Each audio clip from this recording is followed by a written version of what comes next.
welcome to our Crazy Life Scotland. In today's video I'm going to be doing a diamond painting tutorial using this gorgeous notebook that was kindly gifted to me by Beebeecraft as part of their YouTube programme. If you missed that unboxing video, I will link it for you, and I will also link the Beebeecraft website and this specific product in the description of this video as well, so you can check those out. But watch this first.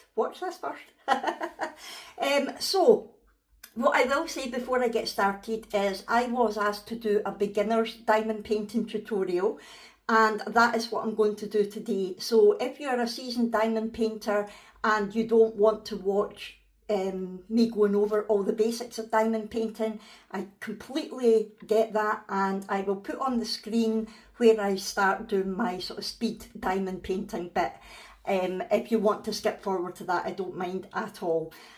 But I do want to do this for someone who's never diamond painted before. Right, first of all, let me go over what you get in a diamond painting kit. Now this one, as you can see, is a notebook. It has got lots of blank pages in it, and it's the picture on the front that we diamond paint.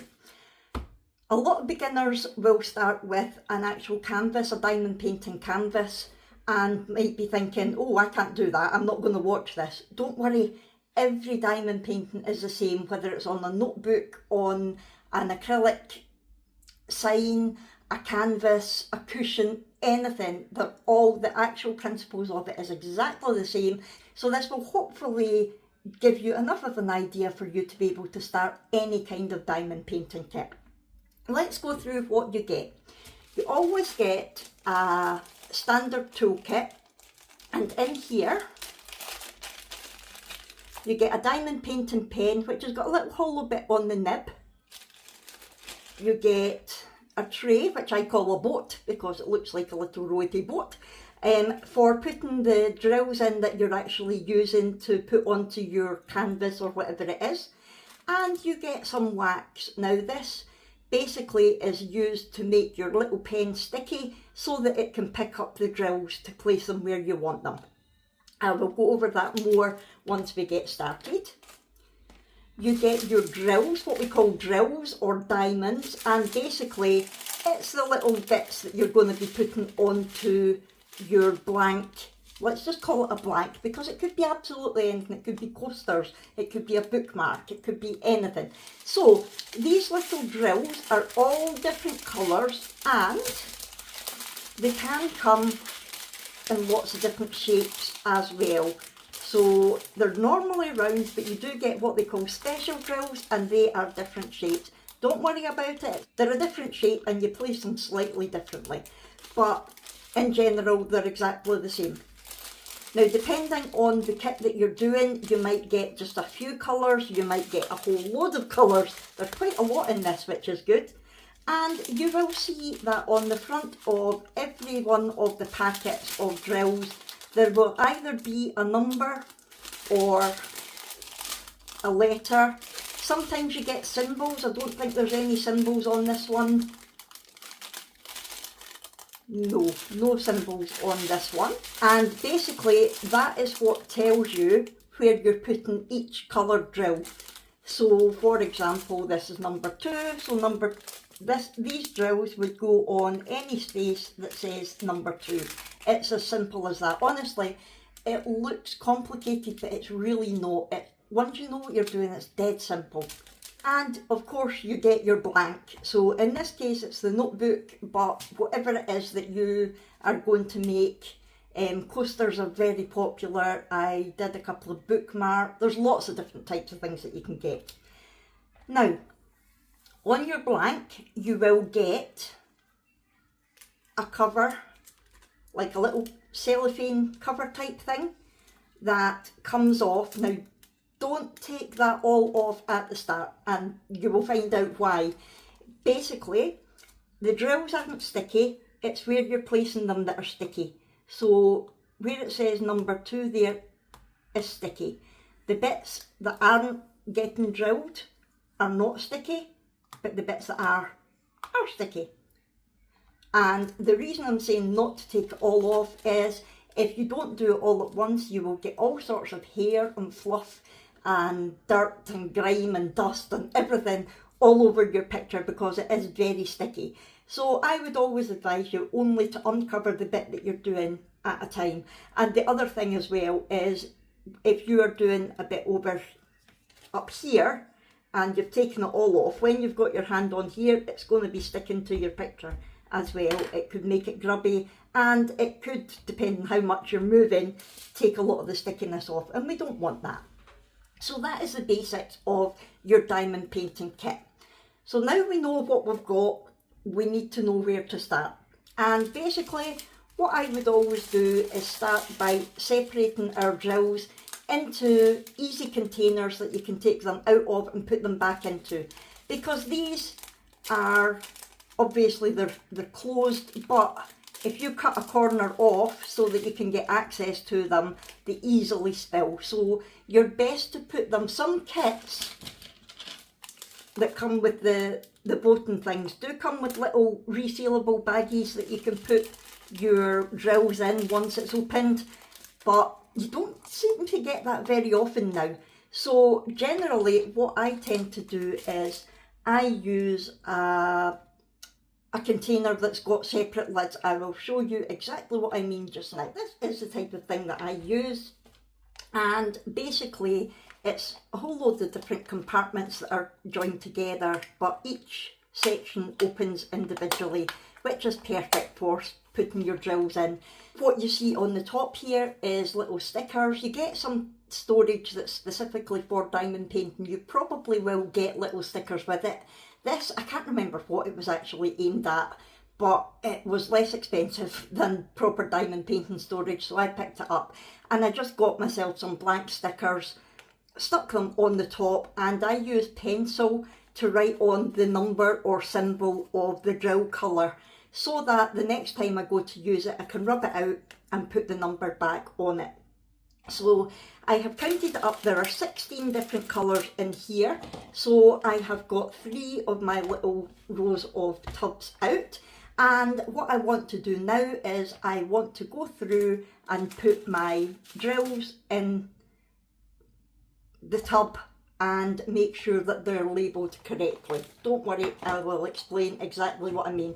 So I'm going to take this one just now because it's labelled 1 to 7 and there's quite a few numbered ones on here. This first one, for example, is number 2. I've already got a number 2, so I'm just going to open this to make sure that I put it in the right bit. I'm going to cut this packet off.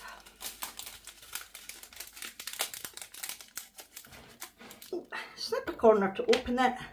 And then I'm just very carefully going to place the drills into that section. And then I'm going to check. This says number 2. That says number 2. So we are on the right lines, and we've got number 2 on our picture as well. So next we have got a number 4. So I'm going to open my number 4.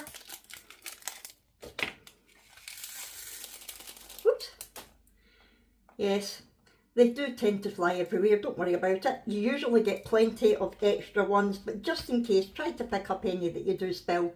Right, so now we have number 4 matching number 4. So basically that is all we do. Now I'm on number 7. I'm going to open number 7. So number 7, number 7. So that is basically all of the numbers that I have already got in on my labels. So now I'm going to have to change things up. What you can do, because these aren't numbered right 1 to 7, you know, there was a 2, a 4, a 7 and a 9. You can put them all in order, you know, rub out all of the numbers and put them all in order. I don't worry about doing that because it doesn't really matter unless you've got hundreds of different tubs to be looking at. So I now need a number 9. I don't have a number 9 at the moment, so all I do is I take a rubber or an eraser and I rub that out, take a pencil and write on number 9. And here I have got a D, so I'm going to rub out I don't need number 3 space, so I'll rub that out and I'll put a D. I don't need a number 5, so I'll rub that out and put a K.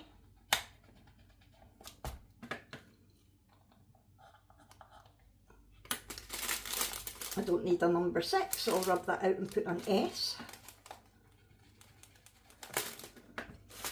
And now you get the gist of it. So number 9, I will open this.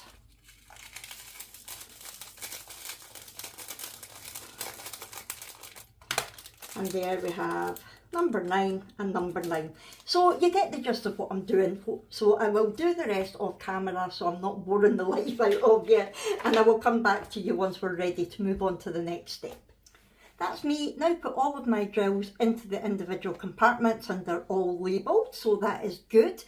And what I did do while I was off camera there, I checked on the Beebeecraft website and they do have quite a bit of diamond painting storage type things like this, and they're really reasonable prices. So if you are interested in looking at something like that, if you go on the Beebeecraft website, as I said, the link will be in the description of this video, and just type in the search bar diamond painting storage, it will bring up quite a few for you to have a look at. Anyway, this is all done now, so we are ready to actually start diamond painting, which is the best bit. I've got bits of eraser all over the place.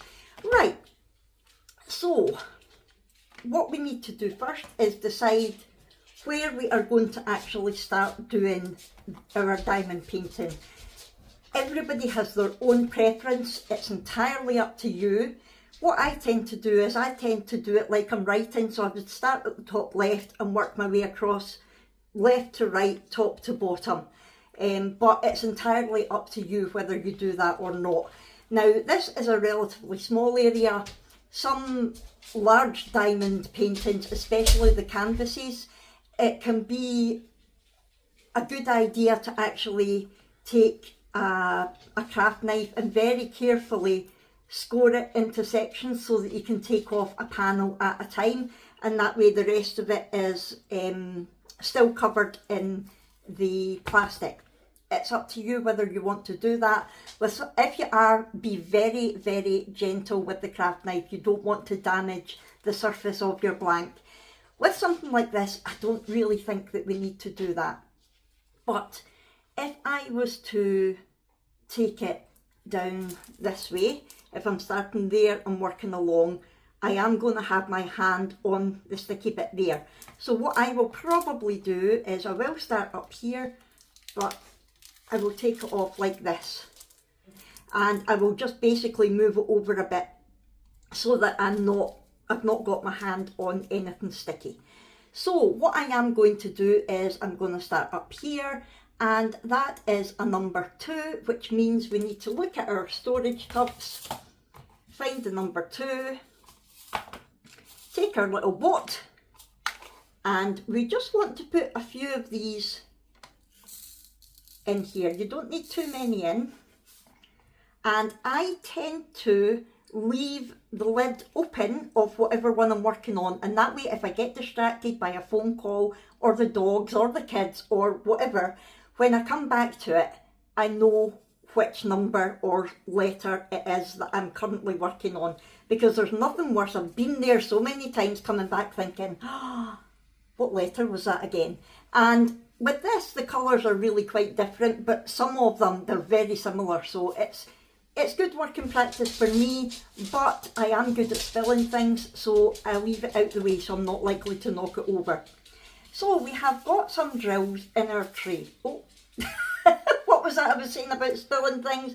I have just knocked a whole load of the drills onto my notebook.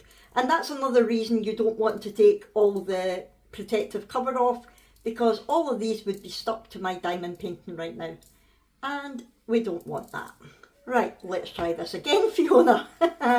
So, when you have got your tray, there are little lines in there, and that basically helps the drills to sit the right way up.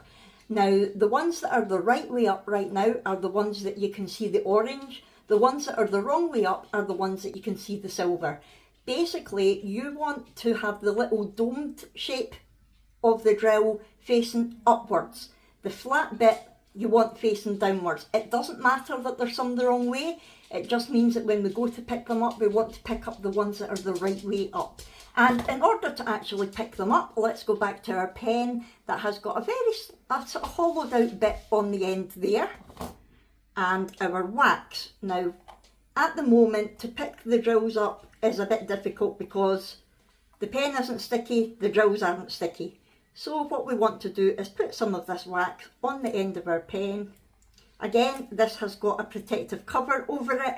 When I first started diamond painting, I couldn't figure out why it wasn't working, but I wasn't taking the protective covering off the wax, so I wasn't actually getting any on my pen. So you can take the cover fully off if you want, but I usually just peel it back a little bit. And then take your pen and just push it down. A bit like using a cookie cutter, and you can see there's some wax and a hair in my pen now. So if I go to pick up a drill, it picks up no problem. Now, as I said before, the drills aren't sticky, it's the spots that you're putting them that are sticky. So what I'm going to do now is peel off a bit of this paper, and I am going to place this drill as central as I can in the circle that is on my blank, like that, and that is it. So I'm then ready to pick up another one, like that. There we go. And what you can do, if you think that they're maybe not straight or right in, you can use just the edge of your little pen to nudge them a little bit, and it feels like they're sticking very well, which is good. So I'll probably do this little bit of this corner bit here, since I've got the cover off it, and it's basically as simple as this. Now, with a large diamond painting, I would always suggest that you don't go and do all of the same colour. Like, I've got number 2 out. With a large diamond painting, I wouldn't suggest that you do all of the number 2s on your blank, because that can get very messy and it can get very sticky, and you're taking the protective cover off and on all the time. So I would tend to do one area at a time. So I'll do this little corner here, and I'll do all the number 2s in this little corner, and then move on to another colour in this little corner. That is the way that I would do it. Like I said, you will find your own preference, and if you do prefer to do it the other way, then you can. Just in my own experience, I prefer not to. Also, I would say that it's good to have your head pretty much directly over your blank, so that you know that you're getting them in the right place. Right now I'm trying to keep my head out the way of the camera, so I'm not doing that. But generally, if you've got your head straight over, you can see exactly where you're placing it, and you're more likely to get it centred properly. So I'm going to carry on doing the number 2s in this little area. I will speed it up for you, and then I will come back to you when I am ready to change colours.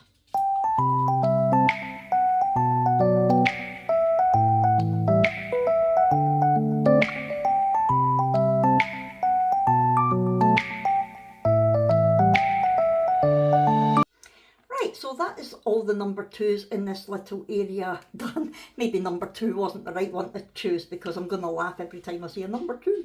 Yeah, I'm so childish that way. Right, so what I'm going to do now, I'm going to cover that back up. I'm going to bring over my little storage thing and pop all of these back in the right place.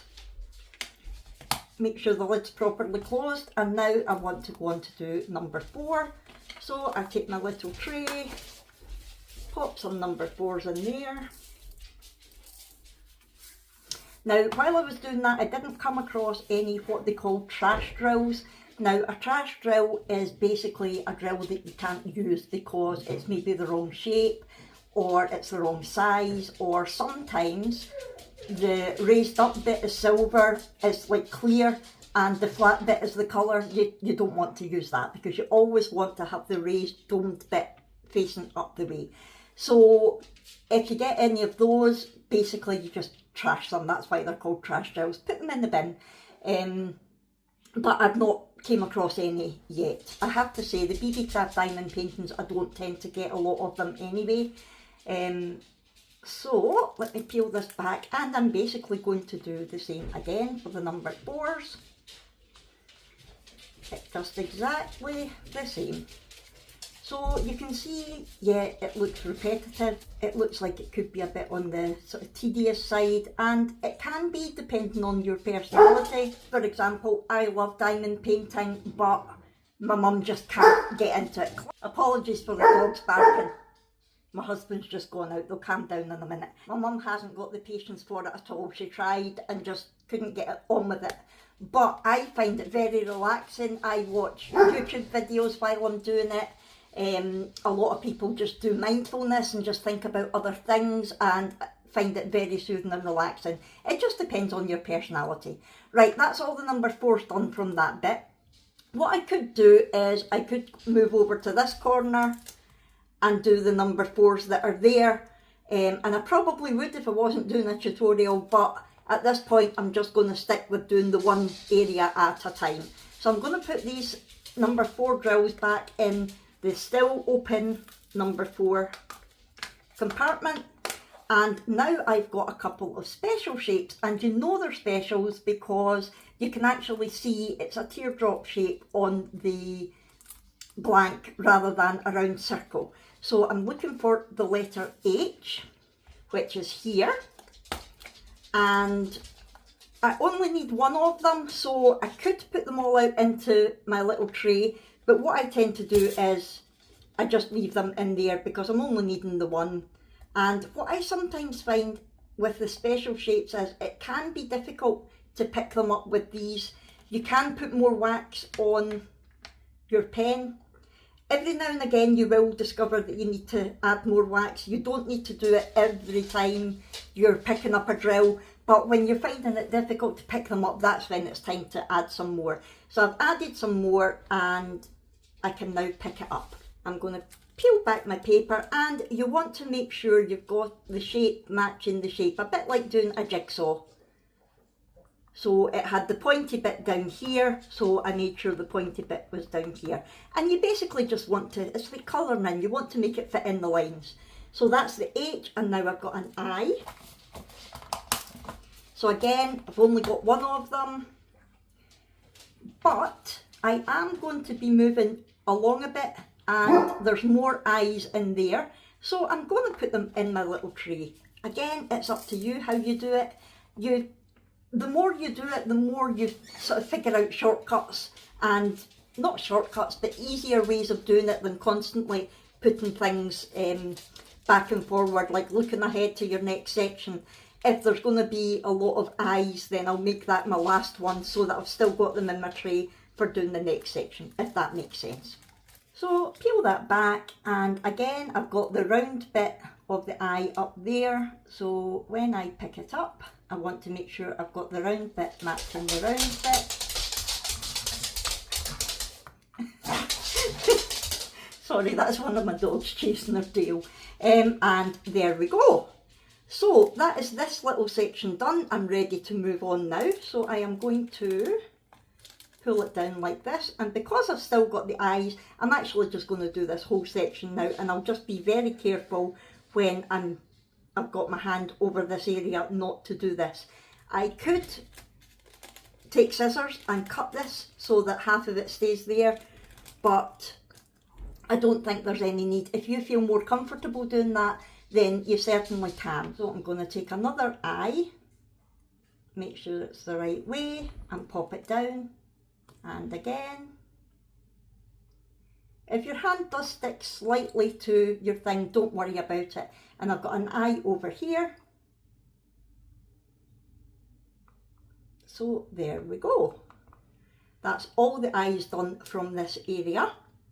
So I'm going to put them away, and I think I'll probably go back to my number 2 now, so that I'm getting the outlines done there. So I'm going to put away these ones, The other thing that I sometimes do, put out my number 2s, if there is a predominant colour on my canvas, like number 2 seems to be the majority of them, what I will sometimes do is I'll keep a tray of just number 2s to the side, and that way every time I need it I just pull the tray over. Rather than having to put them away and take them out all the time, I'll keep just a tray with just the predominant number in it. That's just a little tip for you, but again, it's entirely up to you. And you might see I've pulled my sleeves up again, because if I do accidentally put my arm in a bit of the sticky bit, I don't want any fur off my jumper sticking to it, so I tend to try to wear short sleeves or roll my sleeves up. So I am going to carry on now. What you can do, so that I'm not putting my hands over this, I can actually just turn the blank round, so that I've not got anything sticky. Now that I'm seeing this, I can see they're not very straight because my head's not been right over it, but it's fine. Yeah, you can turn your canvas round or your blank round so that you're keeping your hand away from the stickiness. The other thing that I was going to talk about is what to do if you make a mistake and accidentally put the wrong drill in the wrong place. So for example, if I was busy paying attention to what I'm watching on YouTube and I've got a number 2 here, but I put it in the number 4 by accident, sometimes you get a few done and then you're like, what have I done? Ah! It's not the end of the world, don't panic. Just take something like tweezers or something that you can pick them off with. So I've got some tweezers here, and you basically just go in and pick it off. And you can still reuse that drill, it's not a problem. So that is all you do if you make a mistake. Obviously it's best to try not to make the mistake in the first place, but it happens all the time, and it doesn't mean that you have ruined your piece if that happens. It's easy enough to fix. Right, I'm going to go, I'm going to put you on hyperlapse, enjoy the music, enjoy watching what I'm doing, and I will come back to you very soon.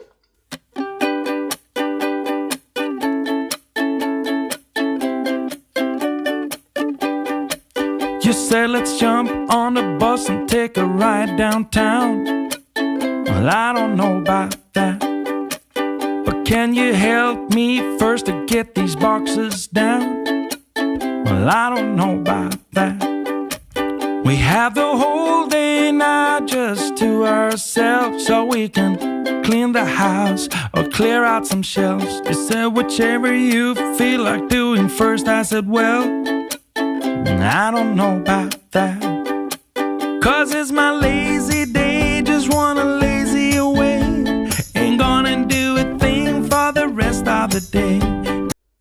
Right, so this is how it's looking so far, and I thought what I would do is just come back on and talk to you, because I did come across a couple of trash drills that I was talking about earlier. Now, I usually just keep a little container beside me to put all the trash drills in, so I will explain to you why this one is trash. This is one that, if you were to pick it up the right way, it would be silver at the top, because the red is on the flat bit, so that's no use to us. So that is a trash drill. You get other ones like this that, to me, you could get away with it if you were really stuck, but there's not as much colour on this side as there is on that side. So that's another one that I would probably put to the side. I would put in my little tub rather than putting straight in the bin, because if I were running low on them, I could use it if I needed to.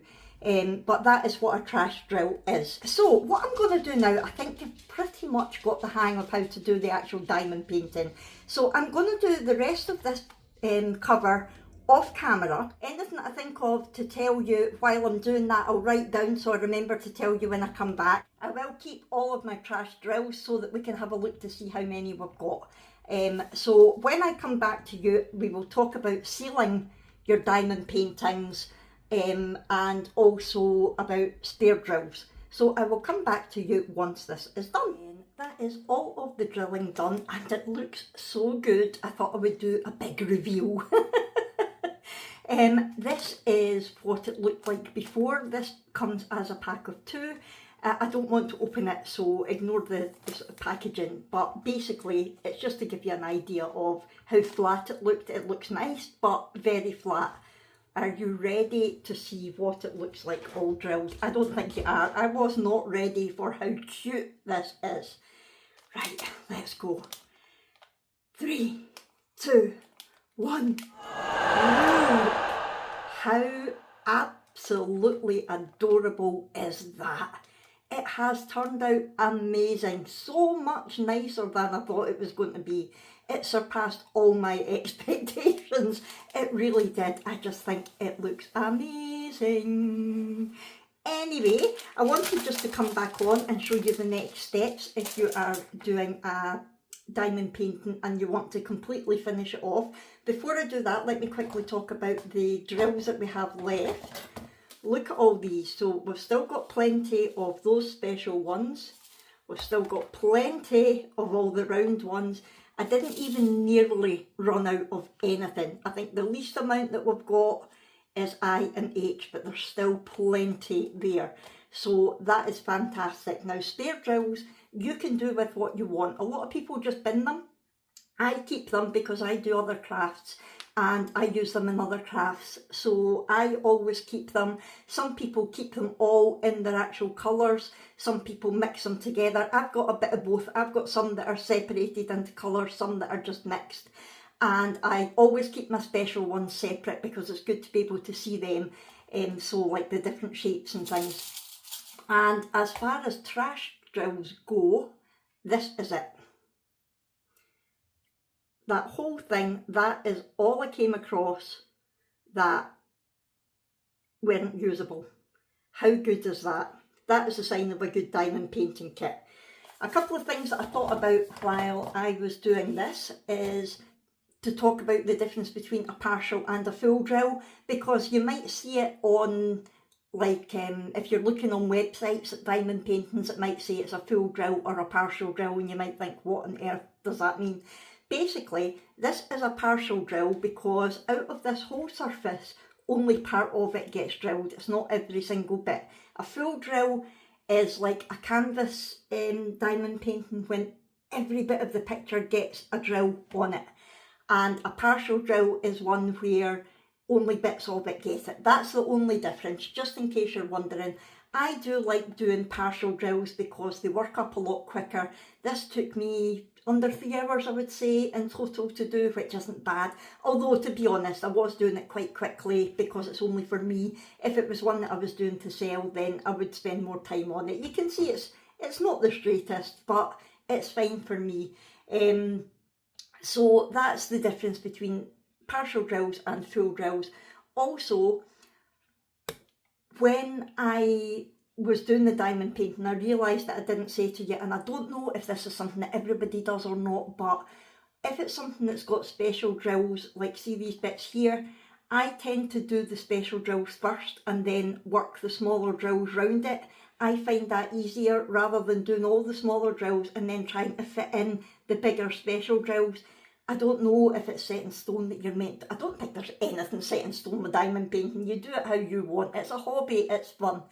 But I always do the special drills first. I just find it easier. You might not, you might prefer doing it the other way around. It is entirely up to you. But I think other than that, I've covered everything. So now I just briefly want to talk on what you would do next. So, if this was something that you were putting in a frame, obviously it's not because it's a notebook, but if you're doing a canvas and you're going to put it in a frame, you don't need to do anything else. But something like this, that's going to get handled a lot, it's going to be opened and closed, and you know, it's going to get quite a bit of touching.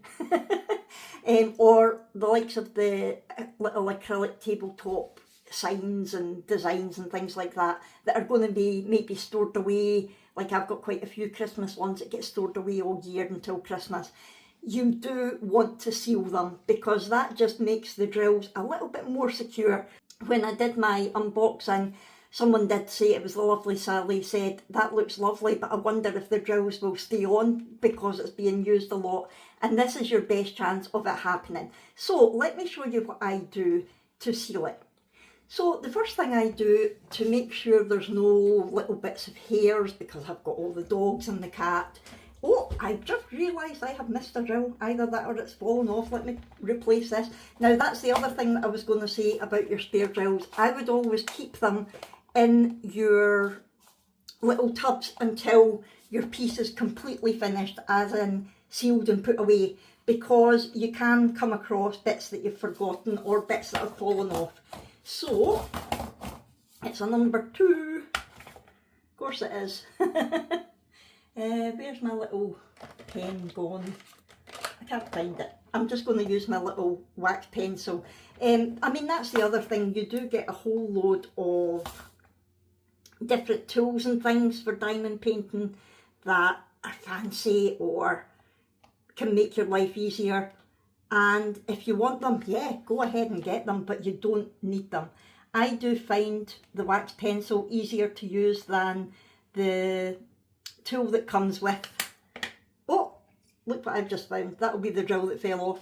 Yeah, I find the wax pencil easier to use, but you don't need anything extra. What you get in the kit is pretty much all you need. So, as I was going to say, I take a toothbrush, just a soft toothbrush, and I basically just brush across my diamond painting to make sure there's no hairs, dust, grime, even wee bits of wax. You sometimes get bits of wax left over from your little pen. And this will also help you find any loose drills as well, because you're basically rubbing them all. So if there was any loose, it would come off at this point. And I've just found, where did that come from? That's not even from this diamond painting. I wondered why you suddenly had a yellow one. There we go. I've been doing other diamond paintings in between. So, there we go. So I do that to make sure that there's not any hairs or dust or anything like that. You do get little rollers that you can roll across to make sure they're all properly stuck. I did have one, but it started making an almighty squeak and I couldn't stand it. And I don't have a rolling pin. A lot of people, obviously, if you bake, have rolling pins and things. I don't, because I don't bake. So you could just take anything round and go over it like that.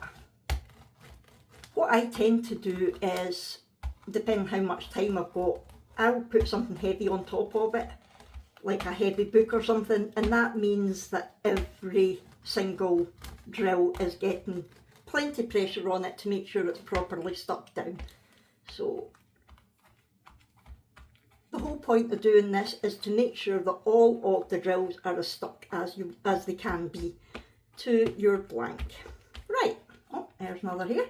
So once you're happy that it's nice and clean and all the drills are fully stuck down, you then want to seal it. Now, you do get specific diamond painting sealers that you can use, but if you don't want to go to that expense, you can basically use any kind of sealer. I prefer a glossy one or a sparkly one. I did used to use a proper diamond painting sealer that had glitter through it, which was lovely, but it was very expensive. So I then came across Mod Podge glitter, which I use a lot in my diamond paintings to seal them, and it does exactly the same job. But for something like this, it's got a big area that I don't really want to be glittery, I'm just going to use the Mod Podge gloss. And basically, Mod Podge you can pick up pretty much anywhere. It's not expensive and it's a water-based sealer. I have tried using gloss sprays, like a spray varnish type thing, but I found that took away the sparkle from the drills, so I tend to stay away from them. But basically, to seal it, all you're doing is taking a little bit of whatever sealer you're using on a paintbrush and just going over it all to make sure that you seal in between all of the drills, and it just gives them extra protection, and you can be sure they're going to stay where you want them to stay. And it is as simple as that. Some people use a toothbrush. I used to use a toothbrush to do this, but I found it easier eventually just to use a paintbrush. It's up to you, apply it any way you want. I also used to apply it and then I would take like a lint-free cloth or something and go run over the top of it, so that I was taking the sealer off the top of the drill so they wouldn't lose their sparkle. But to be honest, I've found in my own experience that it makes no difference, especially with like the gloss Mod Podge or the sparkly stuff. The drill still stays sparkly whether you do that or not, so I tend not to. What I might do, because this is black, I might just take a baby wipe and go along the edges just to try to take the excess off the bit of the black notebook that hasn't actually been sealed. So I basically do that, and then when it comes to your actual diamond painting, again, make sure that you get all the bits in between the drills, because that's where you're likely to get a weakness, because the bits in between the drills aren't sticky. So this is basically as difficult as it gets. It's basically like a kid painting. And to be honest, I don't particularly enjoy it, but I do find it quite relaxing if I'm just watching a YouTube video or listening to music, or if I've got things to think about. It can be relaxing because you don't need to think about it. So I am going to go ahead and finish this, and then I will come back to you once it's finished, once it's dried, and show you the final product. So I'll see you in a wee while. And here we have our completed sealed diamond painting. I think it looks absolutely gorgeous, and I'm pretty sure the drills are nice and sturdy now, and it should withhold quite a bit. Obviously you don't want to crease the cover, and you don't want to sit and pick at them, but other than that it should be nice and sturdy. They should hold their place quite well. And I can see slightly the outline of the Mod Podge because I wasn't very careful, to be honest. What you can do to avoid that, I did start wiping it at the top and then I didn't bother. But what you can do is you can put a layer of Mod Podge over the whole thing, and that will make it more uniform if you prefer to do that. It's entirely up to you, but what a brilliant kit this is. And what I will say about the sealant as well, when you're sealing it, whatever you choose, make sure that it dries non-sticky, because one of the points of sealing it is any little sticky bits that might be left on your blank will not be sticky once it's been covered with the whatever you're sealing it with, because you don't want it attracting hairs and things when you've got it on display. But other than that, that is it. So hopefully this has been a really comprehensive guide for beginners to diamond painting. If I've missed anything out at all, please just say in the comments below. If you've got any questions, just ask. I'm more than happy to answer any questions, and if I've missed anything, I can always do another video to explain it. But I hope I have explained it properly to you. And yeah, that is it. That's it finished. So thank you so much for watching this, everyone. I hope you have enjoyed this. Like I say, it was for beginners, and I hope I haven't bored any sort of seasoned diamond painters. But hopefully you've managed to get some tips as well, because we all do things a little bit different, and I'm still learning from other diamond painters that I watch on YouTube as well. So it's good to share our practices. Anyway, if you've enjoyed this, please do hit the thumbs up button, talk to me in the comments below, please subscribe if you haven't already, and do go and watch my unboxing video if you missed it, and stay tuned for my upcoming resin tutorial using one of the moulds that I got from Beebeecraft. And thanks again to Beebeecraft for gifting me this product so that I could do this tutorial for you. Thanks everyone, bye!